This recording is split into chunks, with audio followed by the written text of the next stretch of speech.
Hello guys, welcome back to Dark Angels Intuitions. Welcome back to my channel.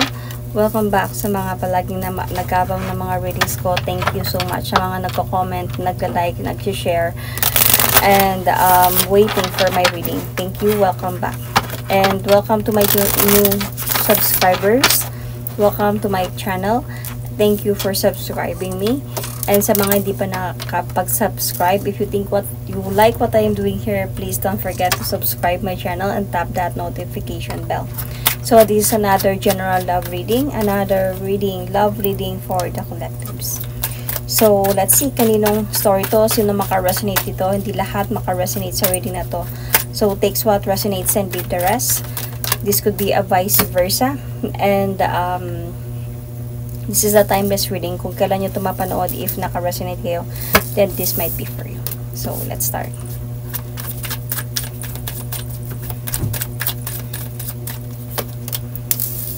Okay.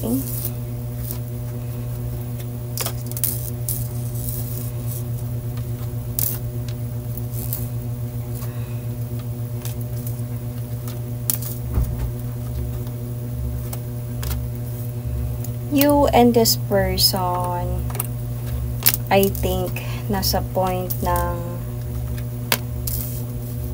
unsureness, misunderstanding.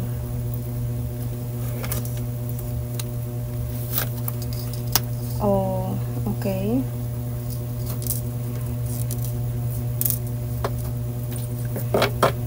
So, in the past or recent past or recently, feeling ko may nangyari medyo sagabal sa isipan mo. Somehow, parang lang hindi ka nakakatulog sa gabi thinking about the situation. Siguro, could be thinking about sa nalaman mo or thinking about your relationship, about this person. Let's see. Let's clarify.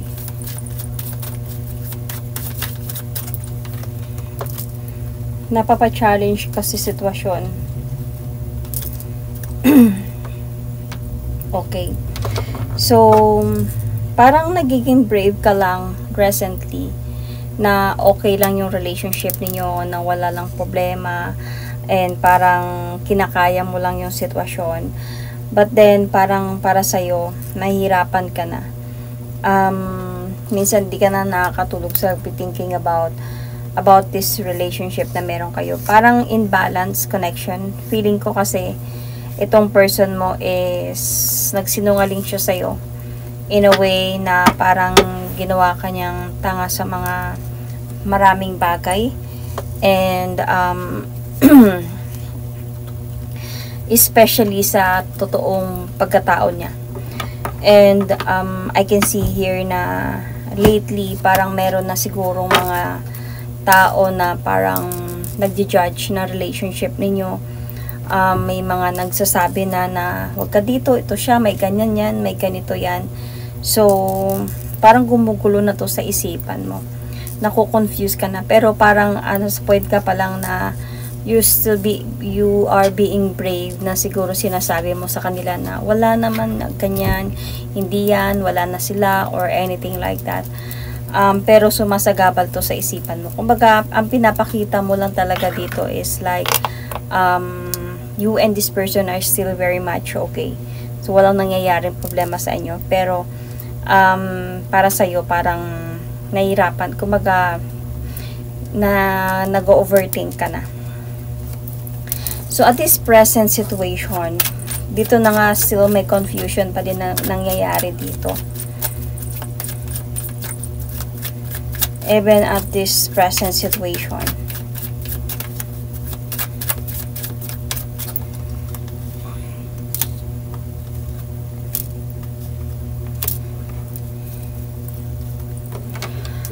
So, I can see here na yun na nga, parang even yung person, nag-aaway na kayo dito pa lang sa present. Nag-aaway na kayo and nagkakaroon na ng unsureness dito sa relationship ninyo. Kasi nga, there is really a betrayals dito. And I can see here na yung person mo, parang nadijuggled na siya between you might be and another person na nai-invoke dito. And nagiging cold na din yung connection ninyong dalawa. So, kasi may mga tinatago na kasi. Parang, gusto lang hindi na, parang nakararamdaman mo na hindi na siya totoo sa'yo. And nararamdaman mo na yung pagbabago sa person na to. So, parang hindi ka na sure. Kaya kayo nag-aaway dito eh. Pang nakakapagod na din sa away. So, yung feeling mo kasi dito sa person na to is baka either, okay, married siya or bumalik siya sa ex niya or nagkabalikan sila ng ex niya. So,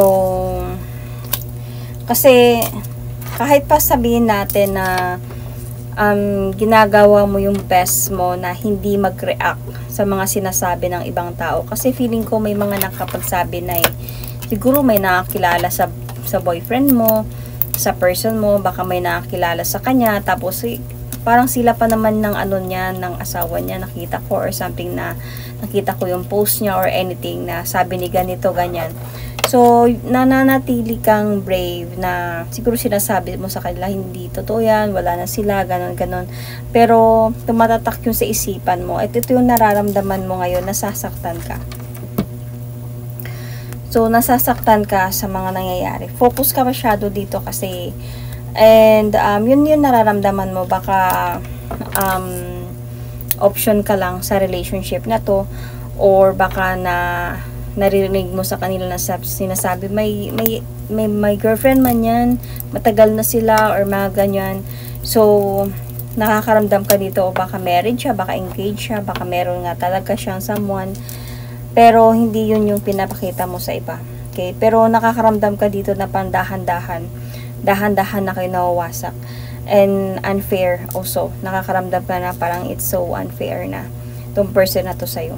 So, dito naman sa person mo.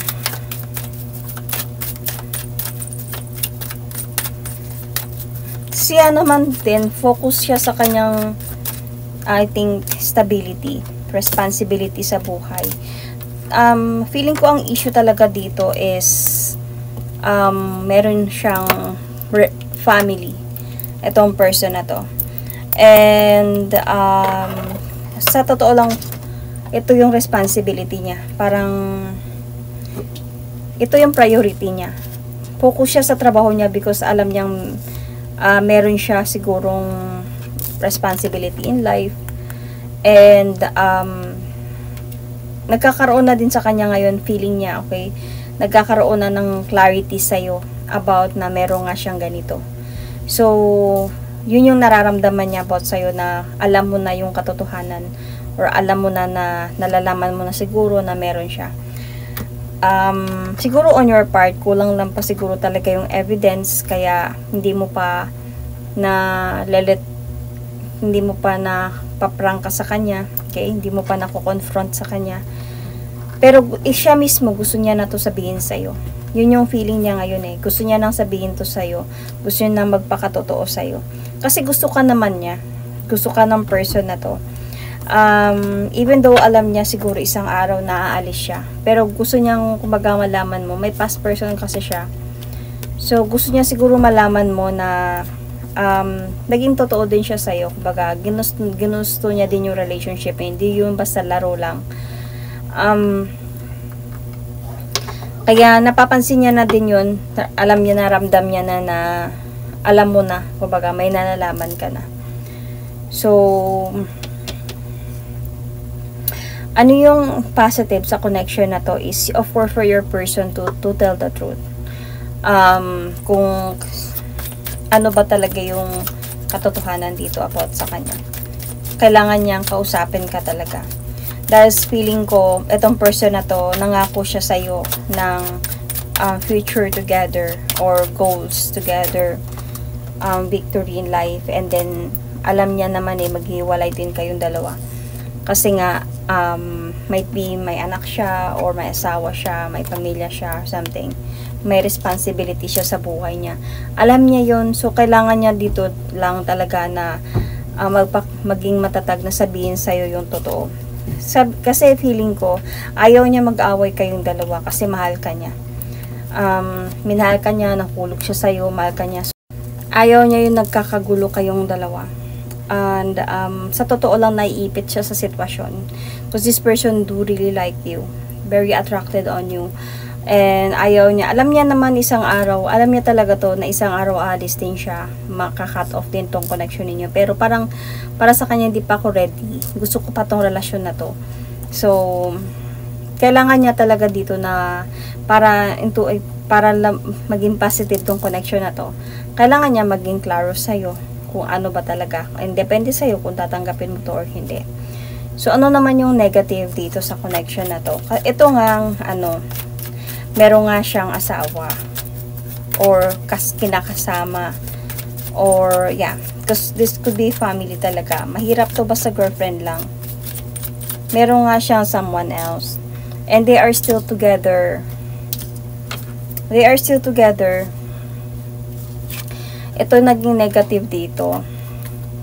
So meron siyang someone and naiipit lang talaga siya sa sitwasyon ngayon. Naiipit siya talaga between you and this person, wife to be. And kaya mahirap siyang mag-focus sa'yo lang. And alam niya isang araw pipili din siya at pipiliin niya, of course, yun. Wala siyang magagawa dun. Siguro ito sila, medyo cold yung connection nila, medyo on and off, or hindi sila ganun ka-okay. Kaya nandyan ka, nakipagrelasyon siya, nagustuhan ka niya. So sila naman is hindi okay, pero sila pa din to, nagsasama pa din sila. And alam niya mismo, alam niya yung mga plano niya na isang araw aalis din siya for them. So ano yung hope mo dito? Sa hindi nyo pagkakaunawaan ngayon, you are hoping na sana mag-sorry siya sa'yo. You are hoping na lumapit siya sa'yo at ayusin yung mga hindi na pagkakaunawaan ninyong dalawa. Hindi pagkakaunawaan. So, kumbaga, you are hoping na sana ayusin niya to. So, what your fear here is, yung pag-alis niya is definitely aalis na talaga at hindi na babalik. Kasi parang feeling ko ngayon, nasa point kayo of like, not okay. Kasi nga nag-aaway kayo dito. And then, one of you surrender the fight dahil napagod na and walk away. Yet, yun yung feeling mo na baka nga may totoo yung mga sinasabi ng iba. And, yung feeling mo din dito na it's so unfair, parang dahan-dahan na kayo nawasak. So, yung fear mo dito na baka aalis siya ng tuluyan at hindi na papalik. Because you aim here ng clarity. You aim clarity talaga. You want the truth here. And, kung nagsisinungaling ba siya sa'yo, kung totoo ba siya sa'yo from the start or not. You are waiting na ma-enlighten ka sa mga nangyayari. See? You are waiting na also na to heal from this. Na niloloko ka lang talaga niya. Na may tinatago siya sa'yo talaga. Siguro tinatanong mo to sa kanya dahil nga may mga naririnig ka na may mga nag-judge na sa relationship ninyo. You are hoping na siya mismo yung magsabi sa'yo. And tinatanong mo na to sa kanya kaya lang hindi niya sinasagot to ng maayos sa'yo or binabaliwala niya lang to. And sa'yo parang siguro in a way na binabaligtad niya yung usapan or nagsisungaling siya sa'yo. Siyempre, kanino ka ba maniniwala? Siyempre, sa taong mahal mo. Even people are telling you na, ay, may ganun yan siya, may ganito yan siya. So, yung aim mo dito is sa clarity. You are waiting na ma-enlighten ka sa mga totoong na nangyayari talaga dito. Na option ka lang ba talaga or hindi. So, what you need to avoid here is you need to avoid yung madala ka sa emotion mo. In a way na yung sobrang mahal mo siya. And madadala ka doon sa sobrang pagmamahal na yun na halos magiging sabihin na natin yung tawag dito, marupok ka na sa mga naririnig mo. So, also you need to be smart, you need to be wise enough to gather information or truth about this person. Hindi lang yung nakikinig ka sa sinasabi niya kasi mahal mo siya. So, the environmental factor here is, I think, this is on your side. Let's see.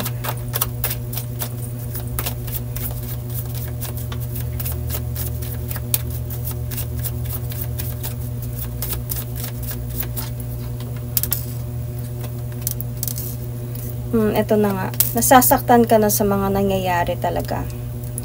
Feeling ko, or, yeah. Nasasaktan ka na sa mga nangyayari. And, feeling ko, parang nalulungkot ka in a way na hindi ka nakaka-move on na kung walang clarity talaga from this person kasi you felt really betrayed by this person. And ang dapat mo kasing gawin dito is you need to rebuild yourself this time. Hindi mo na kailangan antayin pa kung ano yung sasabihin niya.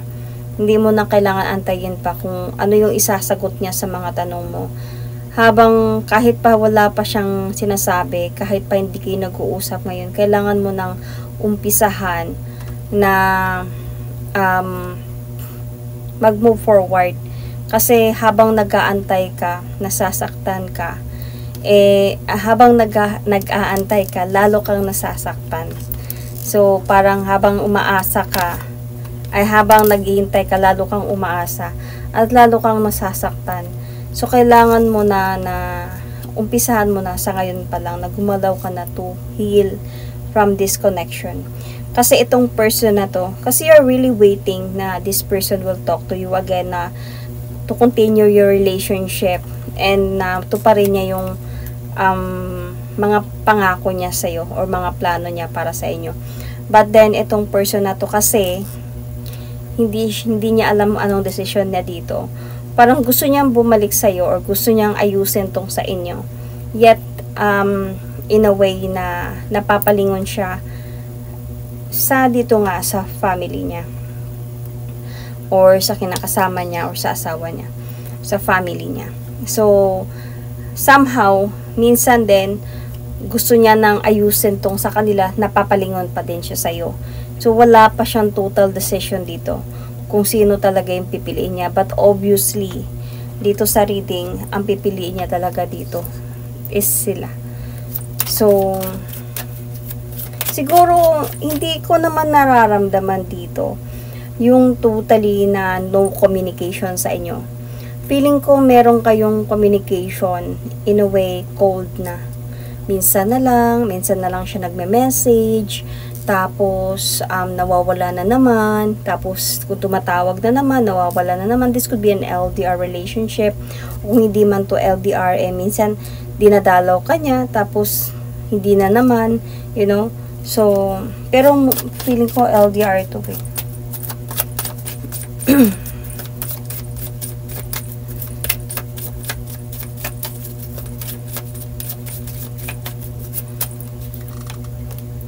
Kasi mabigat din yung problema niya talaga. Gusto ka naman niya kausapin.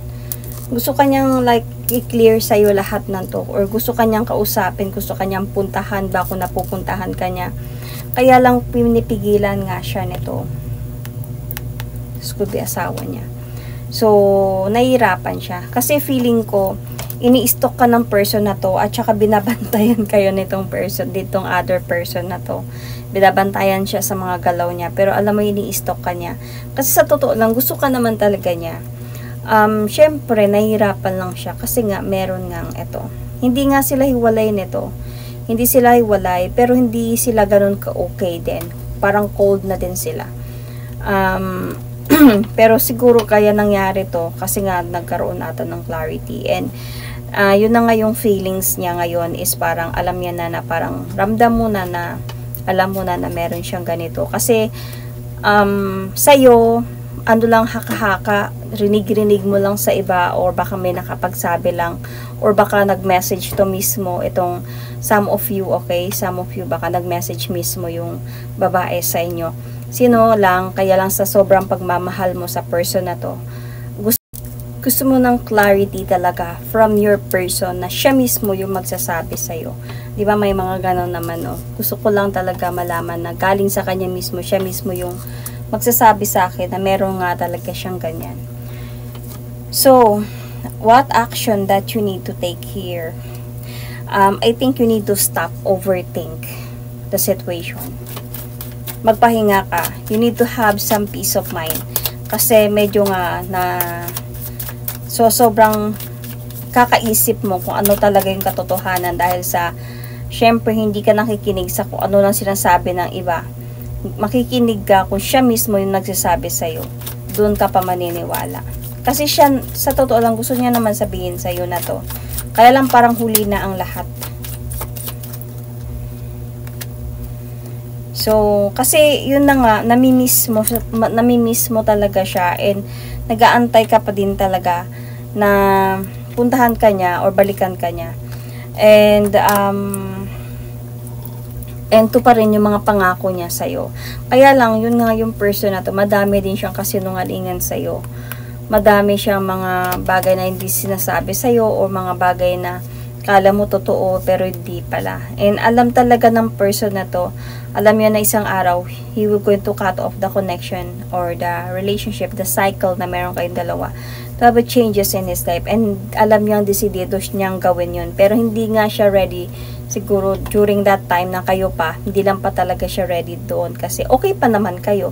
Tsaka wala pa namang problema na nangyayari. So nung time na nagkaroon na ng away, siguro baka nag-away doon sa side niya. Baka nalalaman na nung asawa niya. Kasi hindi naman sila naghiwalay.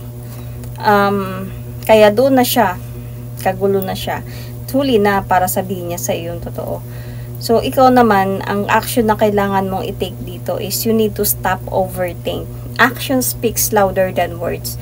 So kung wala siyang ginagawang anything to explain to you, kung hindi siya gumagawa ng paraan para kausapin ka at sabihin sa iyo yung totoo, kung sincere talaga siya sa'yo, kung totoo talaga siya sa'yo, kung may respeto siya sa'yo, gagawa siya ng way para sabihin sa'yo at mag-sorry sa'yo, whether masakit man to para sa'yo or hindi. Kaya lang, dito sa reading na to, wala siyang ginawa. Dahil nga, hindi nga din siya makagalaw. Binabantayan siya. Ayaw niya ng gulo, ayaw niya ng away dun sa side. So, paano ka naman, diba? So, hindi kanya ka talaga kayang ipaglaban. So, sinasabi dito, you need to move forward. You need to move on and never look back from this. And yun, parang yun na nga, you need to understand na lang the situation. Parang kailangan gets mo na kung ano yung ibig sabihin ng hindi na siya nagparamdam sa'yo, or hindi kanya kinakausap, or minsan ka na lang niya kinakausap. Kumbaga, minsan na lang, once in a blue moon na lang siya nagpaparamdam sa'yo. And then, nawawala na naman siya ng matagal. Then, magpaparamdam na naman sa'yo. Then, magchat-chat lang siya sa'yo saglit. And then, wala na naman. And ikaw, umaasa ka nang umaasa ka. Wala kang nakukuha tamang sagot. So, nabimiss mo siya in a way. Nagbago siya. So, dapat gets mo na yun. So, hindi mo na kailangan ilagay yung sarili mo na nag-overthink ka. Kasi, ang kawawa dito, ikaw pa din. 'Di ba? Sino yung kawawa dito? Ikaw.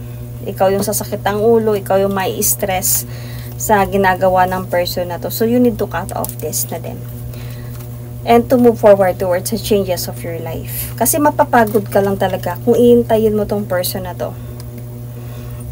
Mapagod ka. So, what is the unknown factor here, or yung hindi mo alam na katotohanan? See? The clarity. Kung ano yung naririnig mo sa iba, totoo yun. Yun yung totoo. Sino lang, dahil sa sobrang mahal mo yung person na to, syempre nabubulag-bulagan ka sa katotohanan. And isa pa, gusto mo lang din, of course, yung galing sa kanya mismo. So, ito yung unknown factor dito, the truth, the clarity.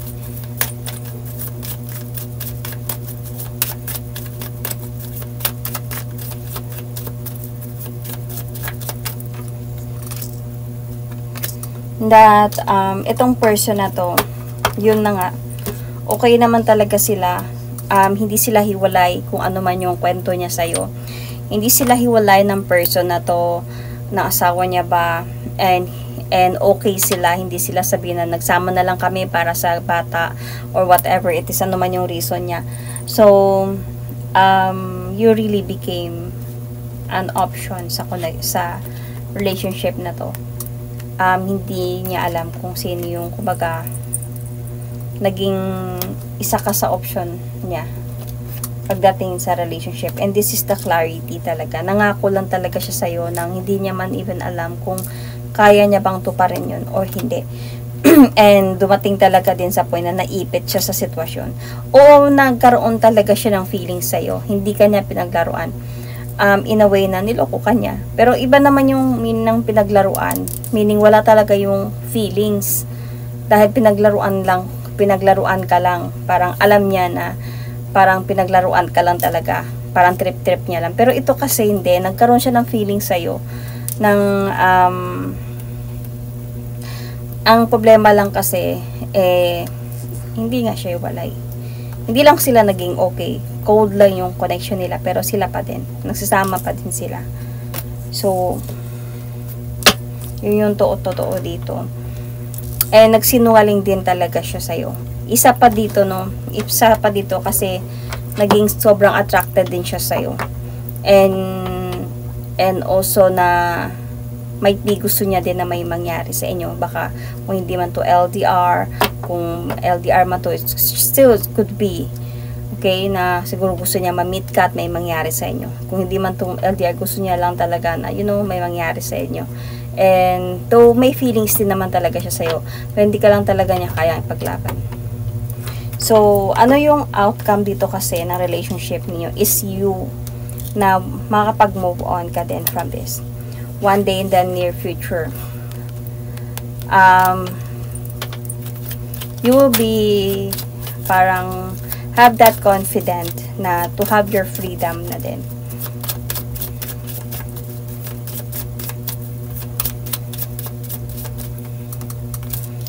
So, I can see here that itong person na to, there is a possibility, babalik na naman to sa'yo ulit. Okay? But then, ikaw magkakaroon kayo ng confrontation dito. Siguro dito niya nasasabihin sa'yo yung totoo. Dahil itatanong mo na talaga sa kanya to at hindi mo na siya titigilan hanggat hindi niya sasabihin sa'yo yung totoo. So,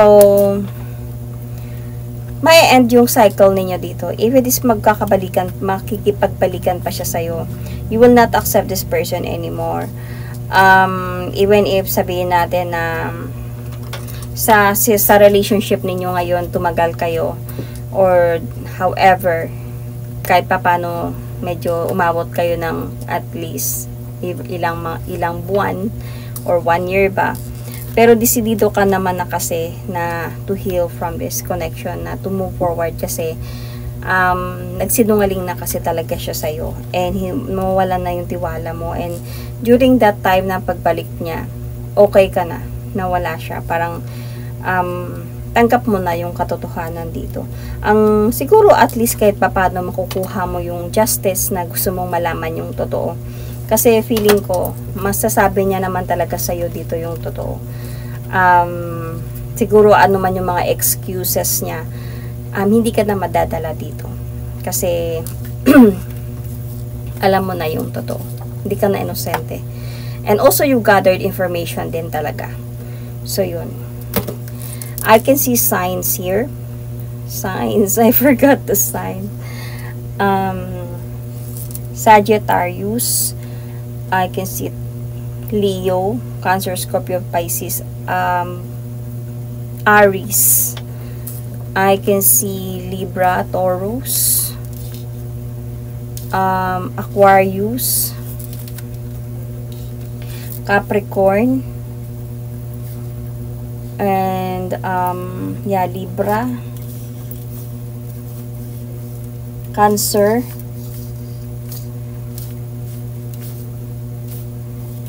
Virgo,